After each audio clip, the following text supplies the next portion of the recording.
One astronomer estimates there may have been as many as 100 million civilizations since the universe began.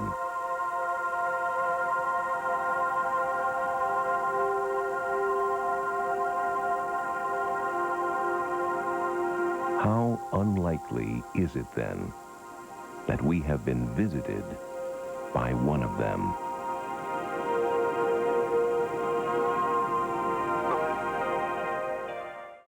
Tim White. The alleged crash of an extraterrestrial spacecraft near Roswell, New Mexico has become the touchstone of modern ufology. Hard evidence remains elusive as years of speculation and theory have all come up just a little bit short. Now, a sheaf of documents that surfaced more than a decade ago is leading some experts to believe that not only have extraterrestrials visited our planet, but also that the U.S. government has known about it from day one.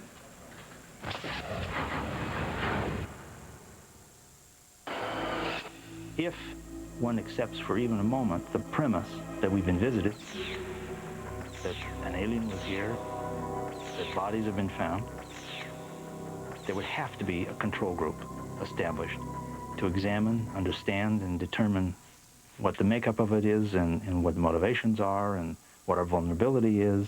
UFO investigator Jamie Chanderay believes that proof of just such a group does exist in the form of authentic-looking documents sent to him on film in December 1984. The film, whose sender is unknown to this day, contained astounding images, pages from a 1952 briefing document meant for President-elect Dwight D. Eisenhower. The memo describes a secret government UFO team working on the Roswell crash, a shadow cabinet codenamed Majestic, or MJ-12. This document also informs Eisenhower about the discovery of wreckage and alien bodies near Roswell, explosive revelations delivered to Chanderay by an anonymous source. It was very interesting to me because it was analogous to Watergate in the sense that there was a deep throat who wanted to share information. And ultimately that process led to the arrival of the MJ-12 documents. More documents were to follow, and Chanderay suspects he was chosen to receive them because he was known within the intelligence community as a fair and impartial investigator of UFO phenomena. I'm a skeptic. You have to be a skeptic. You can't simply buy out. This isn't a belief system. It has nothing to do with a belief system. It isn't a religion. That's not what we're dealing with. If it exists, then there's a way to prove it. And that's what the game is all about. Physicist Bruce Maccabee believes the MJ-12 documents are significant, but he's holding out for hard evidence. You can have sightings up the wazoo. You can always get an expert to explain it, even if he has to hoke up an explanation. Now, if MJ-12 is real, their main problem was keeping track of the hardware so that we could study it, learn it, without letting the absolute proof get out. Remember, it's the absolute proof. It's the bodies and hardware that cannot be duplicated here on Earth, which conclusively proves this stuff is real. The government's a multi-headed dragon, and sections of that change every 4 years. So you have this constant change going on in musical chairs. So if a group is going to indeed control this information in some fashion, it has to be a group that is in place continuously. With that kind of control comes the danger always. Well, who watches the watchers? Forget the motivations of the aliens for a moment. What's the motivations of those that control the information? Veteran UFO researcher Stanton Friedman believes that MJ-12 would have been motivated to keep quiet about advanced alien technology in order to protect national security in the tense Cold War standoff following World War II. There was a real belief in Washington that when Stalin got ready, he would attack. There was a general consensus that we were going to be in a battle to the end with the Soviet Union. And therefore, any kind of technological advantage we could get would be well worth having, and you couldn't possibly release that information to anybody. In researching his book on the Majestic 12 documents, Friedman meticulously verified every detail within the Eisenhower document. He investigated each supposed member of the group and found that they were the best and brightest military minds of the day, including Secretary of Defense James Forrestal, high-ranking Army, Navy, and Air Force officers, and the first 4 directors of Central Intelligence. Only one name on the list didn't seem to fit. Publicly, MJ-12 member Dr. Donald Menzel was an astronomer at Harvard and a rabid UFO debunker.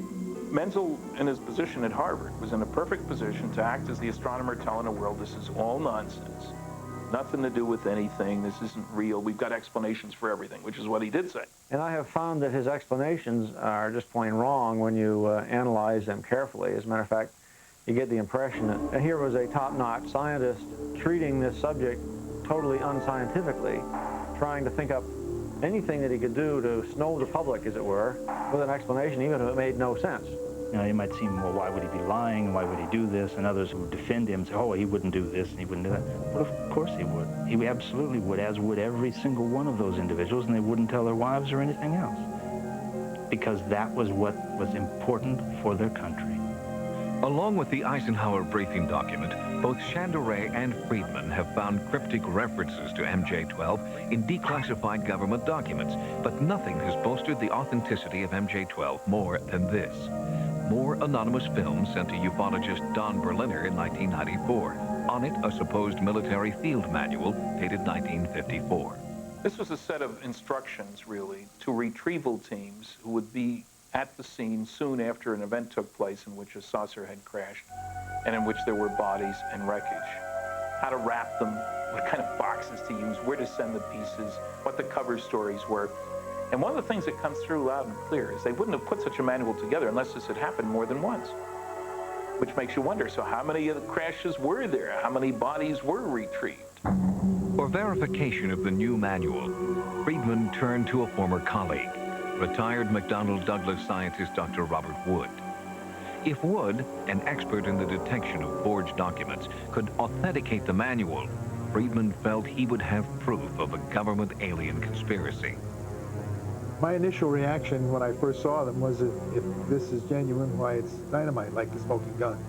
Dr. Wood was painstaking in his examination of the document pages, comparing it to an authentic Army field manual from the same period. The size of both manuals was identical, conforming to the standard 6:9 ratio for government field manuals of the era. And Dr. Wood examined this seal, which other experts insist is proof that this manual is a fake. If you look at the front of this document, at the bottom, there's a logo that says War Department. And the War Department was actually eliminated at the end of World War II. So you'd expect they would have stopped using the logo.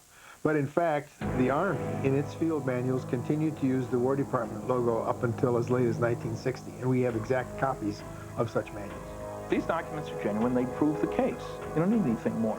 And, Friedman says, we are not the only ones who will suffer from continued secrecy. I think one of the reasons they're coming here is to make sure we don't go out, to take our brand of friendship, namely hostility, other places. This is truly a primitive society whose major activity is tribal warfare. So I don't think we can expect aliens to deal with us as equals. We're not. We haven't earned our place at the Galactic Federation Round Table. Both Stanton Friedman and Jamie Chandray believe the clandestine Majestic 12 still exists today. Chandray also told Sightings that he believes the U.S. Air Force will soon release MJ-12 documents of its own, which will profoundly change the way the world views the UFO phenomenon.